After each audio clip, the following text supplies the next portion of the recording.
निर्जला एकादशी व्रत की पौराणिक कथा के अनुसार श्री सूत जी महाराज शौनक आदि ऋषियों को कथा सुनाते हुए कहने लगे कि हे ऋषियों, अब सभी व्रतों में सबसे श्रेष्ठ सर्व एकादशी है, सबसे उत्तम निर्जला एकादशी मानी जाती है। तो आइए इस कथा को सुने। एक बार पांडव पुत्र भीमसेन ने वेद व्यास जी से पूछा कि हे महामुनि पितामह, मेरे चारों भाई युधिष्ठिर, अर्जुन, नकुल, सहदेव और मेरी माता कुंती तथा मेरी पत्नी द्रौपदी एकादशी के दिन कभी भी भोजन नहीं करते हैं और वे मुझसे भी सदा ऐसा करने के लिए कहते हैं। मैं उनसे कहता हूँ कि मुझसे तो भूख सही नहीं जाती, मैं दान और विधिवत भगवान की पूजा आराधना करूँगा। सो कृपा पूर्वक मुझे ऐसा कोई उपाय बताइए मुनिवर कि उपवास किए बिना मुझे एकादशी के व्रत का फल प्राप्त हो सके। तो वेद व्यास जी बोले, हे भीमसेन, अगर तुम नरक को बुरा और स्वर्ग को अच्छा समझते हो और अंत में मोक्ष की कामना भी रखते हो तो दोनों पक्षों की एकादशी को भोजन मत करो। व्यास जी की बात सुनकर भीम ने फिर से निवेदन किया कि हे महामुनि, जो कुछ भी मैं कहता हूँ वह सुनिए। यदि दिन में एक बार भोजन न मिले तो मुझसे नहीं रहा जाता है। मैं इस स्थिति में कैसे उपवास करूँगा? मेरे उदर में वृक नामक अग्नि का वास है और बहुत सारा भोजन करने से ही मेरी भूख शांत होती है। मुनिवर, आप कृपा करके कोई ऐसा व्रत बताइए जिसे विधि पूर्वक करके मैं स्वर्ग को प्राप्त कर सकूं। वह निश्चय करके मुझसे कहिए जिससे मेरा भी कल्याण हो सके। भीमसेन की परेशानी समझकर श्री वेद व्यास जी कहने लगे, हे भीमसेन, मनुष्यों के लिए सर्वोत्तम वेद का धर्म है, किंतु कलयुग में भी इस धर्म पर चलने की शक्ति किसी में नहीं है। इसलिए थोड़े धन और थोड़े कष्ट से होने वाला बहुत सरल उपाय जो कि पुराणों में भी लिखा गया है वह मैं तुम्हें बताता हूँ। ध्यान से सुनो। दोनों पक्षों की एकादशी में जो मनुष्य भोजन नहीं करते वे कभी नरक को नहीं जाते हैं। इस वचन को सुनकर महाबली भीमसेन पहले तो पीपल के पत्ते की तरह कांपने लगे, फिर डरते हुए बोले, हे पितामह, मैं उपवास करने में बिल्कुल असमर्थ हूँ। इसलिए हे प्रभु, निश्चय करके बहुत फल देने वाला एक ही व्रत मुझसे बताइए। तो व्यास जी भी फिर बोले, हे भीमसेन, वृष मिथुन राशि के सूर्य में ज्येष्ठ मास में शुक्ल पक्ष में जो एकादशी आती है उसका निर्जला एकादशी व्रत यत्न पूर्वक करना चाहिए। उसका निर्जला व्रत यत्न पूर्वक करना सबसे ज़्यादा उचित होगा। स्नान और आचमन करने से जलपान वर्जित, केवल एक घूंट जल से आचमन करें। अधिक पीने से व्रत खंडित हो जाता है। एकादशी के सूर्य उदय से लेकर द्वादशी के सूर्य उदय तक जल ग्रहण न करें और न भोजन करें तो बिना परिश्रम ही सभी द्वादशी युक्त एकादशियों का फल प्राप्त हो जाता है। द्वादशी को प्रातःकाल स्नान करके स्वर्ण और जल ब्राह्मणों को दान करें, फिर ब्राह्मणों सहित खुद भी भोजन ग्रहण करें। भीमसेन, इस विधि से व्रत करने से जो फल मिलता है वह सुनो। सारे व्रतों में जो एकादशी आती है उन सब का फल निसंदेह केवल इस एकादशी के व्रत से प्राप्त हो जाता है। शंख चक्र गदाधरी भगवान विष्णु स्वयं मुझसे यह कहते हैं कि सब कुछ त्याग कर केवल मेरी शरण में आ जाओ। और सुनो भीमसेन, एकादशी का व्रत निराहार करने से मनुष्य सभी पापों से मुक्त हो जाता है। सभी प्रकार के तीर्थों और सभी प्रकार के दानों में जो फल प्राप्त होता है वह सब इस एकादशी के व्रत से ही प्राप्त हो जाता है। कलयुग में दान देने से भी ऐसी सद्गति नहीं होती है।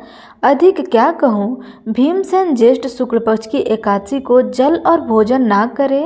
हे वृकोदर, इस एक व्रत से जो फल मिलता है उसे सुनो। सब एकादशी व्रतों से जो धन धान्य और आयु आरोग्यता आदि की वृद्धि होती है वे सब फल निस्संदेह इस एकादशी के व्रत से प्राप्त हो जाता है।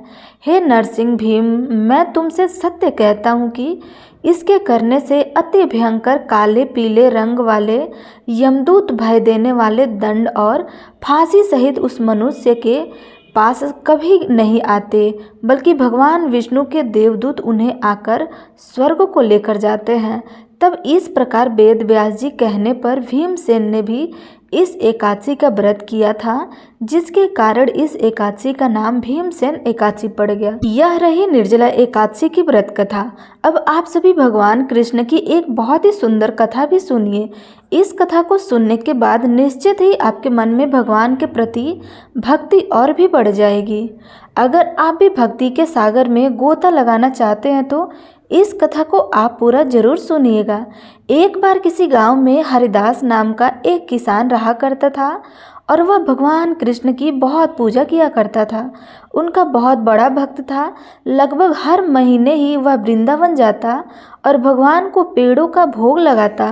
वृंदावन में भगवान श्री कृष्ण को पेड़ों का भोग जरूर लगाया जाता है, क्योंकि यह भगवान कृष्ण के प्रिय भोग में से एक है। वह किसान भगवान को भोग लगाने के बाद बचे हुए पेड़े प्रसाद रूप में घर लाता और आसपास के लोगों में बांट दिया करता था।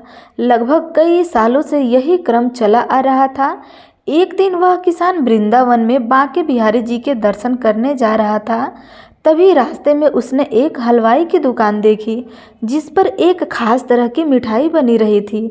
उसे देखकर हरिदास जी को कुछ समझ में नहीं आया, तो वह हलवाई से पूछने लगे, अरे भैया, आप यह कौन सी मिठाई बना रहे हो? हलवाई बोला, भैया, इसे खुरचन कहते हैं। खुरचन और यह यहाँ की सबसे मशहूर मिठाई है और नंदलाल और बहुत पसंद से खाते हैं। जरा खाकर तो देखो। हरिदास बोले, नहीं, मैं पहले अपनी कान्हा को भोग लगाऊंगा, इसके बाद ही खाऊंगा। एक काम करो, तुम पेड़े की जगह आज मुझे यही मिठाई दे दो। हलवाई से खुरचन लेकर वह किसान मंदिर पहुंच गया। बांके बिहारी जी की पूजा की और भोग लगाकर वापस गांव चला आया। इसके बाद तो वह हर महीने कान्हा जी को खुरचन का भोग लगाने लग गया। इसी बीच मौसम बदला और गर्मियां शुरू हो गई। फिर एक बार वह वृंदावन जाने लगा तो रास्ते में उसी हलवाई की दुकान पर पहुंच गया, लेकिन इस बार उसे दुकान पर कहीं भी वो खुरचन नजर नहीं आई जिसका भोग वह कान्हा जी को लगा रहा था। हरिदास ने हलवाई से पूछा, भैया, आज खुरचन नजर नहीं आ रही है, क्या बात है? हलवाई बोला, भैया, गर्मियों में दूध की कमी हो जाती है और खुरचन बनाने में बहुत सारा दूध लगता है, इसलिए गर्मियों में खुरचन नहीं मिलती। और यह नहीं बल्कि पूरे वृंदावन में आपको कहीं नहीं मिलेगी। आज खुरचन की जगह पर तुम यह पेड़े ले जाओ। वह किसान कहने लगा, अरे भैया, मैं तो कान्हा जी को खुरचन का भोग ही लगाना चाहता हूँ। आप एक काम करो, मेरे लिए थोड़ी सी खुरचन बना दो। यह सुनकर हलवाई बोला, अरे खुरचन नहीं बन सकती है, उसे बनाने में पूरा दिन लग जाता है। ना तो हमारे पास इतने छोटे बर्तन हैं जिसमें थोड़ी सी खुरचन बनाऊं। आप मेरी बात मानो, कान्हा जी को पेड़े का भोग लगा दो। किसान सोचने लगा कि इस बार कान्हा जी को खुरचन का भोग नहीं मिलेगा, चलो पेड़े का ही भोग लगा देता हूँ। ऐसा कहकर उसने हलवाई से पेड़े लिए और भगवान को भोग लगाने के लिए मंदिर में पहुँच गया और भोग लगाकर वापस गया। जब अपने घर पर वह रात के समय सो रहा था तो उसके स्वप्न में कान्हा जी बाल रूप में दिखाई दिए। उसने देखा नन्हे से कान्हा जी की आंखों से टप टप आंसू बह रहे थे और उनके सामने पड़े पेड़े हुए थे, जिसका भोग उन्होंने कान्हा जी को लगाया था। कान्हा जी को उदास होकर इस तरह रोते देखकर हरिदास जी तो झट से नींद खुल गई। वह बहुत बेचैन हो उठा। उसे लगा उसने कान्हा जी बहुत नाराज है, दुखी हैं और उन्हें खुरचन का ही भोग चाहिए। और वह अपने मन से सपने को याद करके रात में ही पैदल वृंदावन के लिए चल पड़ा। रास्ते में वह चलता जा रहा था और किसी तरह चलते चलते वह हलवाई की उस दुकान पर पहुंच गया। वह लगातार सारी रात तक चलता रहा। दुकान पर पहुंचा तो सवेरा होने वाला था। हलवाई भी इतने समय में उस किसान को अच्छी तरह से जान गया था, क्योंकि वह किसान भी लगभग हर महीने ही वृंदावन के उस हलवाई की दुकान पर पहुंच जाया करता था, क्योंकि उसे अपने कान्हा जी के लिए खुरचन का भोग जो लेना था। हलवाई ने जब किसान को देखा तो कहने लगा, अरे भाई जी, इतनी सुबह सुबह क्या बात है? तो किसान बोला, अरे भैया, आप मुझे बता दो खुरचन कैसे बनेगी, नहीं तो मेरे नंदलाल तो भूखे रह जाएंगे। हलवाई बोला, हमारे जैसी खुरचन पूरे वृंदावन में कहीं नहीं बनता है, हम तुम्हें कैसे बता दें।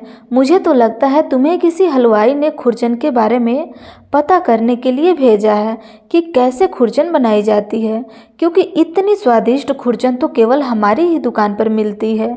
और यहाँ तुम कान्हा जी का नाम लेकर छोटी कहानियाँ बना रहे हो ताकि मैं तुम्हें खुरचन बनाने की विधि बता सकूं। चलो भागो यहाँ से और फिर कभी दोबारा नज़र मत आना। हलवाई के डांट फटकार सुनकर किसान बेचारा दुखी हो गया और वह कान्हा जी के मंदिर के बाहर जाकर चुपचाप बैठ गया। दुख के मारे वह कान्हा जी के दर्शन करने भी नहीं गया। खाली हाथ जाता तो क्या करता, उसे तो नंदलाल के लिए खुरचन का भोग ही चाहिए था।